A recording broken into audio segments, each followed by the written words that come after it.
Assalomu alaykum va rahmatullohi va barakatuh. Qadrdonlar, yana bitta BMW yoki BMW X7 X-Drive 40 ay bo'ladi bu. M paket. Bu maxsus buyurtma asosida olib kelingan bu ham. Mana birin-ketin egalariga yetkazib beramiz. Ukam Alloh xayli barakotli qilsin. Sana ham mashina mana tayyor bo'ldi. Xudo xolasa logistikaga beraverman. Tez kunda O'zbekiston yo'llarida. Bu 2026-yilda ishlab chiqarilgan BMW bo'ladi. Bu ham o'sha maxsus o'zimiz ukamizni buyurtma asosida olib keldik.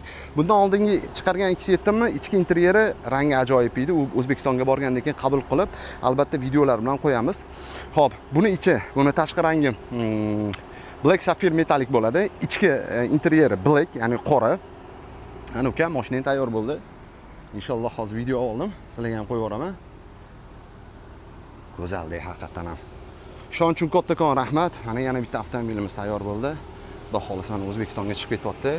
Tez kunda O'zbekiston yo'llarida inshaalloh tayyor bo'ldi mana ukam mashina o'rtog'imiz.